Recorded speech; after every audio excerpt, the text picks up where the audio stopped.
I'm John Brokovic, part of Stefan Salfeld's lab at HHMI's Genelia Research Campus. I'd like to tell you today about modern file formats for image data. These storage schemes store the data in many small subsets or chunks. We'll talk about the pros and cons of this approach. Now, my collaborators at Genelia acquire huge data sets, like this 50 terabyte electron microscopy image from FLY-EM. Their size makes visualizing and analyzing these data challenging. Specifically, some data like this are so large that it may not be possible to load into a computer's memory, or even if it is possible, it could be very slow. What can we do in these situations? The answer is to load only a subset of the data. This is already possible with ImageJ's virtual stacks, where images are stored as a series of 2D images. To get the data in the red cube, all the slices that intersect the cube need to be loaded. This is a good start, but if the 2D images are huge, loading them may take a very long time. As well, this approach is limited to one particular way of looking at the 3D data. What if I'd like to slice along some other axis or some arbitrary axis? That could require loading every slice, and again, that could be slow or impossible. The solution to this problem is to store the images as small chunks or cubes instead of slices. This makes it possible to load the data in the red cube by only loading a few chunks. This scheme also enables arbitrary slicing of the data without having to load very large amounts of it. HDF5 is the most widely adopted format for chunked storage. It stores its chunks in a single file that also contains metadata and groups that are like folders on your file system. HDF5 has existed for over 20 years and is supported by many programming languages and scientific software. BigDataViewer, my favorite viewer for big data, uses HDF5 as a preferred file format. And in fact, one of the Fiji plugins that BigDataViewer provides enables you to export your data as an HDF5 file. And the first Fiji plugin for reading and writing HDF files was first written in 2011, and it still works today. HDF5 is great, but it has some limitations. When our group was processing some huge data sets, we needed to read a chunk, then process it, then write the resulting chunks for many chunks in parallel. And writing in parallel is difficult using HDF5, in part because all of the chunks are stored in a single file. We addressed this by developing a chunked format called N5 that is very, very much like HDF5, but stores each chunk as a separate file, and this makes writing chunks in parallel very simple.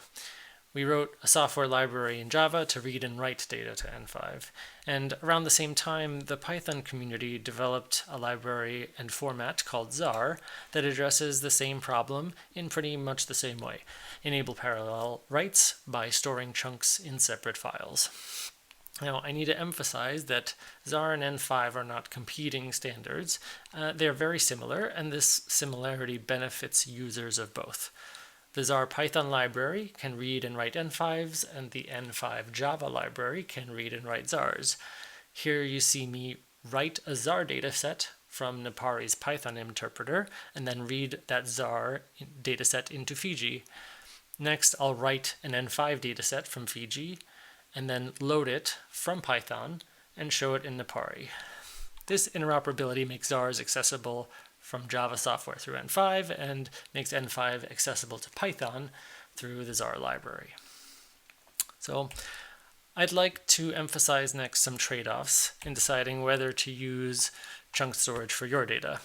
The main advantage is the ability to independently load subsets, but using chunks creates overhead. For example, copying a folder containing a Zarr or N5 dataset is slower than copying a single file holding the same data. And how big should your chunks be? Small chunks are faster to read but create more overhead compared to fewer, larger files. So we recommend tuning your chunk size and shape to your use case. About 1 megabyte per chunk has worked well for our applications. And HDF5 might be preferable to N5 or Zarr when this overhead is too burdensome. Another consideration is interoperability. Zarr and N5 being quite new are not as widely adopted as HDF5. Other non-chunked formats like TIFF have been around even longer and are even more widely adopted. If parallel writes are very important, then N5 and Zarr are great choices, but if you need many different softwares to open your data, then TIFF is better, with HDF5 lying somewhere in the middle. Now, there are ongoing efforts by the OME team and collaborators to develop next-generation file formats, or NGFFs, using chunked storage with Zarr. And while this format is currently being developed and fine-tuned, once mature, the project will greatly improve support for chunked formats across scientific software. And standardization of metadata is a vital part of these efforts.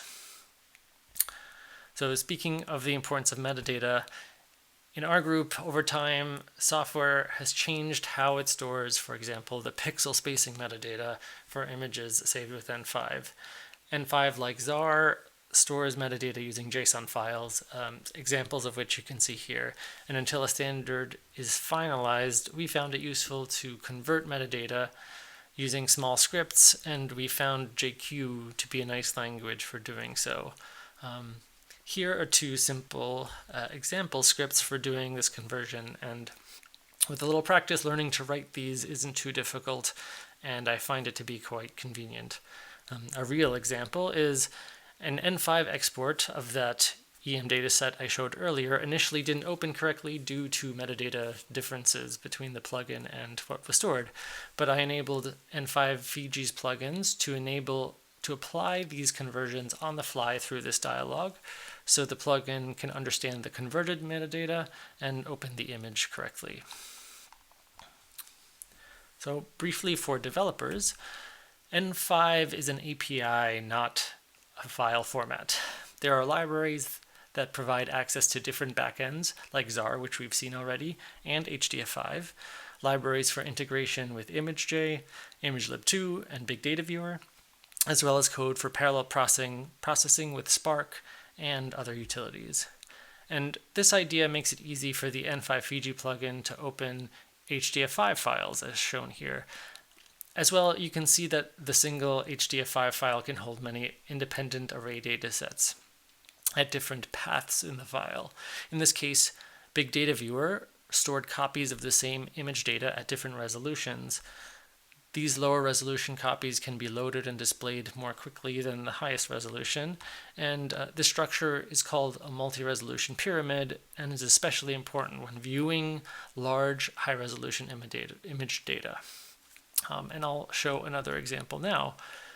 Here I use BigDataViewer to load a large focused ion beam electron microscopy dataset stored in the cloud and managed by OpenOrganelle.org.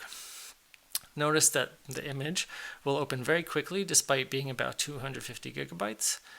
Low resolution chunks get loaded one at a time on the fly first, and then as I zoom in, the higher resolution images are loaded chunk by chunk. This multi-resolution idea will be a key part of chunked file formats in the future and is an important part of the NGFF being developed. And one last time, I'd like to emphasize that loading subsets of data from chunk storage is its main strength. You can see here how to use the N5 Fiji plugin again to open a subset of that same large EM dataset stored in the cloud. It's fast. Again, the whole dataset is about 250 gigabytes, but only a small fraction of it needs to be sent from the cloud store to my local computer, and once it's loaded in ImageJ, it's just like any other image, and any usual analysis or processing is possible. Here I used ImageJ to reslice the data. Finally, this work would not be possible without the help of a large team. I'd like to acknowledge the Salfeld Lab, our collaborators, and the I2K organizers for the kind invitation.